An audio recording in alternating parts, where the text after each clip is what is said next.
I am no longer scared of being seen.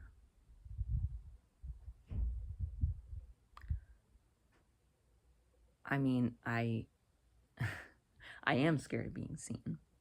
I'm trembling just a little bit. But I'm doing things that I have fear about because I keep discovering the joy and elation that I feel after I complete those things. Even if I don't do it perfectly, even if I maybe put it off for a little bit longer than I should, and then act on it, gives me so much joy. Like, I will be giggling. I will be giggling after I do things that scare me because it releases so much joy.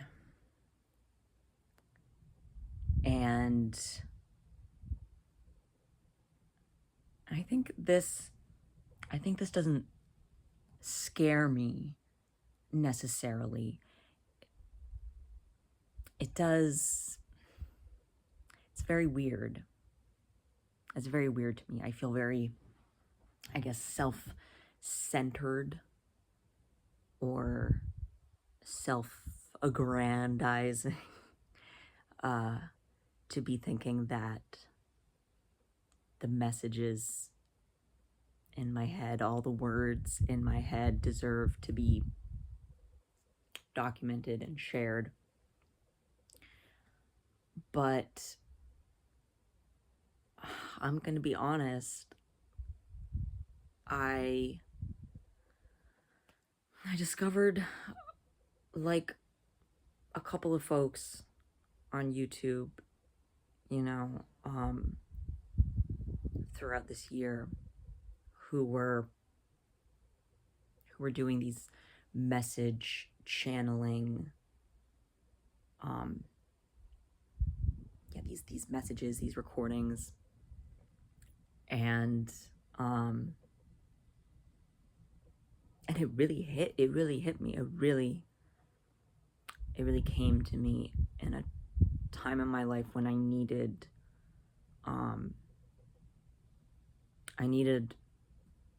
a lot of faith in the universe, in spirit, God, whatever you want to call it.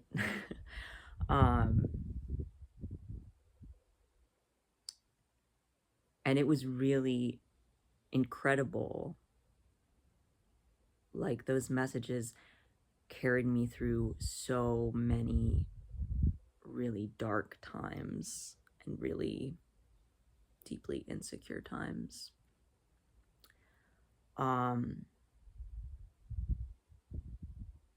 Because I just keep having my dreams crushed. I have always been a huge dreamer. I've always had the biggest dreams for myself, and time again, those dreams have been crushed. And sometimes I don't think it was a bad thing that those dreams were crushed. You know, I was kind of raised with this this mindset of, you get perfect grades and you get into a good school and you will get a good job and that will save you from poverty. Because that was my mom's biggest fear: poverty.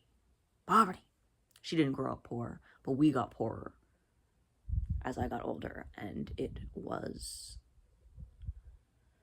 the biggest source of shame for her, and I've been dirt poor for the past decade. I have been so friggin' poor, and I have no shame in it. I have no shame in my poverty. I have been the only one looking out for me for the past decade, and I did the best. I did the best I could. I did the best I could with the circumstances I had, and I didn't have any shame about how poor I was. I had more shame about my dreams being crushed than being poor. I had more shame about the fact that every time I went for something, every time that I was like, I want this, I have this vision, it would be crushed. It would dissolve, disintegrate. And I don't think that was a bad thing, because I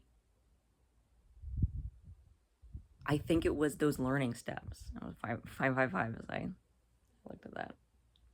I think it was those learning steps that I needed to get to something bigger, because I really needed that boost in myself of, I deserve everything I want and more. I can be proud of where I've been. I can be proud of where I've come from, and still want more for myself. I can say, oh, school didn't help me. School didn't get me any good jobs. You know, I left when I was like 3/4 of the way through my degree in animation. I got to LA and I realized I don't want to work in this animation industry.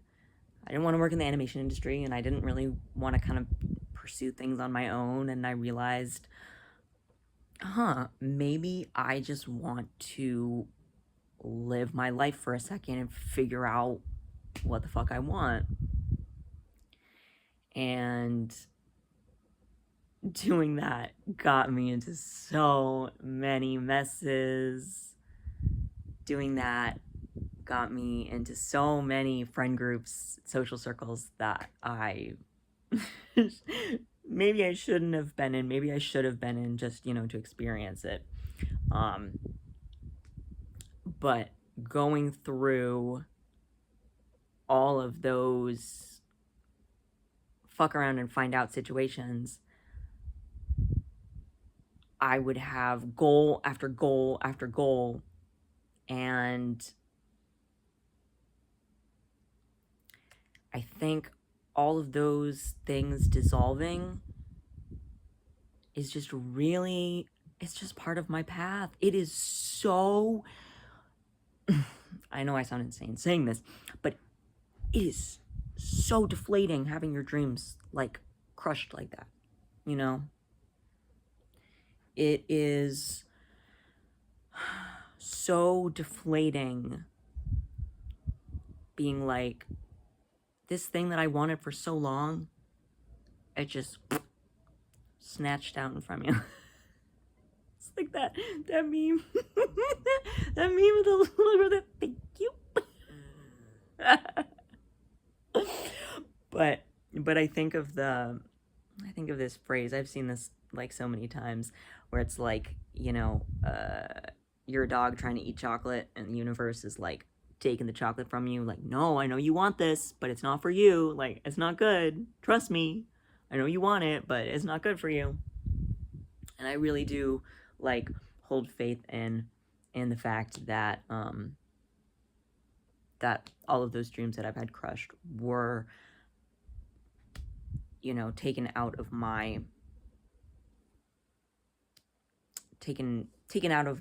my realm of possibility for a reason. I'm still figuring out that reason, and I think I have a lot of things projected. I think I'm starting to understand those reasons now. But I think one of the things that I needed to find on my way here, on this whole journey, is that I have a valuable voice, and I'm a little full. I'm a little full of myself. I'm a little full of myself. But at the same time, I was always shrinking my voice. I was always not stepping into a leadership role. The only time I would step into a leadership role is at like work, a job. I would go for like, not like a full management position, but like a, something in the middle there where I could make a little bit more money and I could have a little bit more responsibility and I could, I like making things run smooth. I like solving problems. I'm a problem solver. I enjoy solving problems.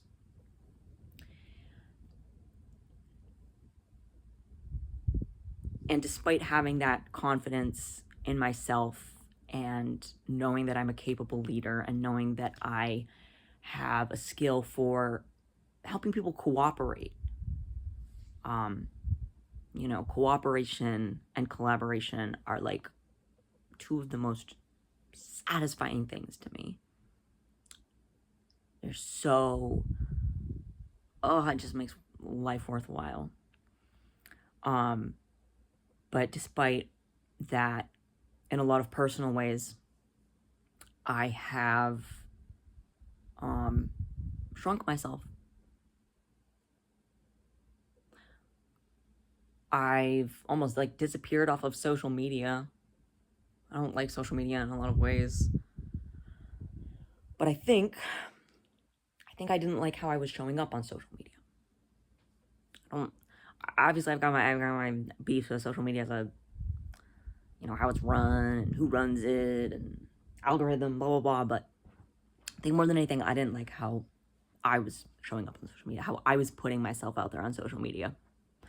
Whether it was how I talk or how I was presenting myself or how I was trying to present myself to be interpreted in a certain way. And I also have this bad habit of self-fulfilling prophecy. So I say, oh, I'm really bad at social media. And then I don't get good at social media. I don't figure out how to use it. I don't figure out how to, adequately use that platform. That's self-fulfilling prophecies. Self-fulfilling prophecies that can be good or bad. It can be good or bad.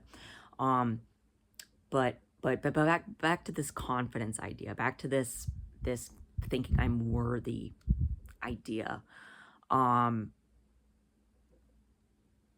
Yeah, I just didn't think that my voice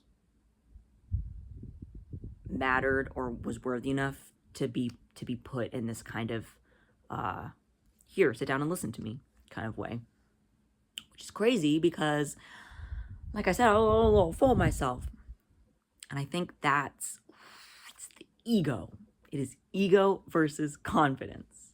This ego versus confidence has been kicking my ass this year, kicking my ass, because I have been so ashamed and broken this year. I have been so fucking down in the dumps about myself. And I have been so lost. And I have been forced to rely on people for so much. And it has really sucked. It's really sucked. But like I said, these messages, these people channeling messages on YouTube, Jadina was the first one I found. Ooh, Jadina sitting in her car and talking. And I was like, what is this? This is not stupid. This is real. This is like, she is saying things that just hit me like in such a specific way that I'm like, oh, no, this means something. This means something. Like, and so here I am. Just talking in front of my phone. No fancy setup. No microphone and camera and lighting, blah, blah, blah, blah, blah. I'm just sitting on the floor in my man's apartment, talking to my phone. I'm channeling those messages. And I'm talking a lot about me because I'm starting to realize that maybe there are people that want to listen to me. What a crazy thought. Maybe there are people who want to listen to what I have to say. And I'm going to let those people find me. Because I live in an era where the internet exists. That's crazy. That is absolutely crazy. The internet is an absolutely crazy thing that I have so many opinions on, because what is this? It connects us all, and it is used for such evil and such malicious behavior. So let me try to use it for some good. Let me try to connect with people who want to listen to me. And I didn't know where to start, and I was like, well, let me just start with my story. Just a bit of my story. You know, because stories are very complicated. Stories are very long. And I don't think it's crazy to think that maybe some folks resonated